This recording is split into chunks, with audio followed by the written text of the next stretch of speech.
At the end of the video, I'm going to add some footage that I didn't use from my imposter syndrome video. So check that out and let's get on with it. All right, so happy Sunday morning. I'm actually recording this on Saturday morning because Sunday is Father's Day and I'll be out of town. So, all right. So this week, there's been some growth. Not nearly as quickly as I'd like for it to go. Again, super obsessive about watching my analytics and probably way overboard because I'm looking at it like every hour or so. And probably need to find a way to stop doing that. So last week, for the previous 7 days, I was at 157 views, 3 watch hours, and had added 3 subscribers, which was positive growth. I was excited about it, happy about it, and it was great.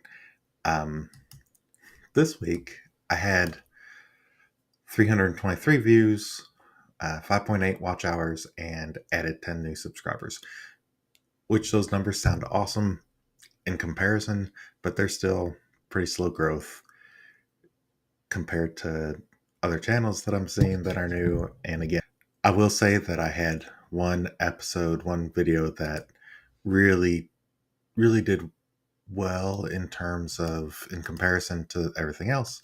And in terms of things like impressions, it had a huge number of impressions, 35.8 thousand impressions, which is huge for me. I know it's not huge for bigger channels or probably any of your channels, but it kind of plateaued. And then the other videos I didn't do as well. I thought what I had learned was that keywords, hashtags were important, and maybe that's not what it was. I'm not honestly confident in what it was. It might have just been that I hit a chord and YouTube was like, "Oh, hey, this will do well. I'm going to promote it." A video that I did this week was about imposter syndrome in tech, which the video could be applied to any profession. But I think it really leads into some of the things that I'll talk about during my lessons learned this week. All right, so lessons learned this week.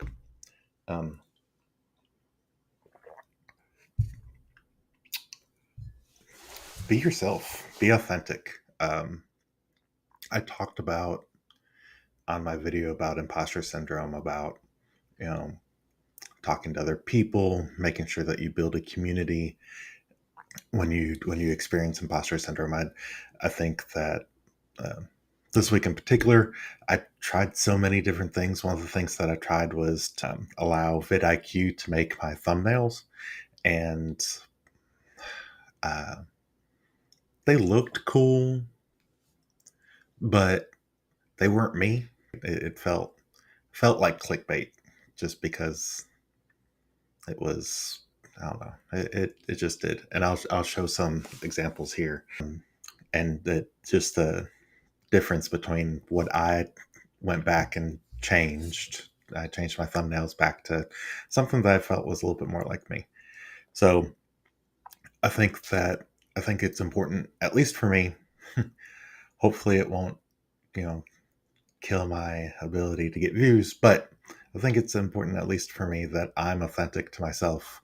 I'm also think I'm gonna get a stand-up camera with a ring light, so that I can move around my office a little bit especially while I'm doing some of the conceptual shows that I do.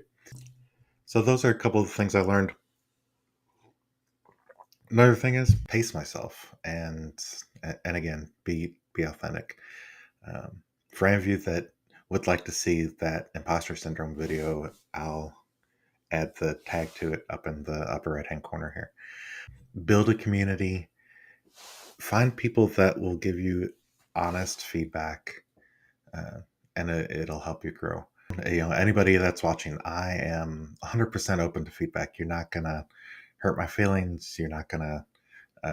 I'm learning. I'm new to this, and I am trying to be better with each video. Right? Hopefully, those of you that have been following me, you see the difference as I continue to learn and grow, and hopefully things will get better. Another thing I learned is I don't necessarily need to show myself on the screen, especially when I'm doing the tutorial type videos where I'm showing how to do something and in a specific application. So I'd been doing like the picture in picture thing where I have myself really little in the lower corner, and then I'm showing on the rest of the screen how to do something. That's not necessary. Nobody cares about seeing me, I don't think. Uh, what they're there for is to learn how to do something. So, oh, it's another big thing that I learned this week was that you don't have to put the same title in your thumbnail. And another thing, this is a question for any other creators that are out there that are watching my videos. I've been using Microsoft Clipchamp. Yep, Clipchamp. Is there a, and I'd looked at DaVinci. I saw a couple other things out there. What do you use? Put that down in the comments. Please share if you know of something else that might be better. I ran into a couple things with Clipchamp this week where I had tried to use different graphics and it just wouldn't upload. So those are things that I learned this week. I am moderately encouraged about my growth. I know that some of these things that I'm doing, especially for my channel, are a little bit more evergreen. It's not like this hot thing of the minute. So I'm hoping that they'll grow over time. And again, I'm learning.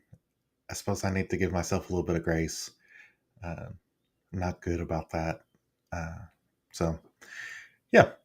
So that's me this week. Again, please, any feedback that you have about my videos, any ideas that of different tools that you're using, please leave those in the comments. And if you're new to the channel, I'm Chris Gamble Data Engineering. I do tutorials on data engineering concepts as well as tutorials on actual how to within different programs like Azure and AWS and different ETL tools. So hope you enjoyed it. Click like and subscribe if you did, and I'll see you next week.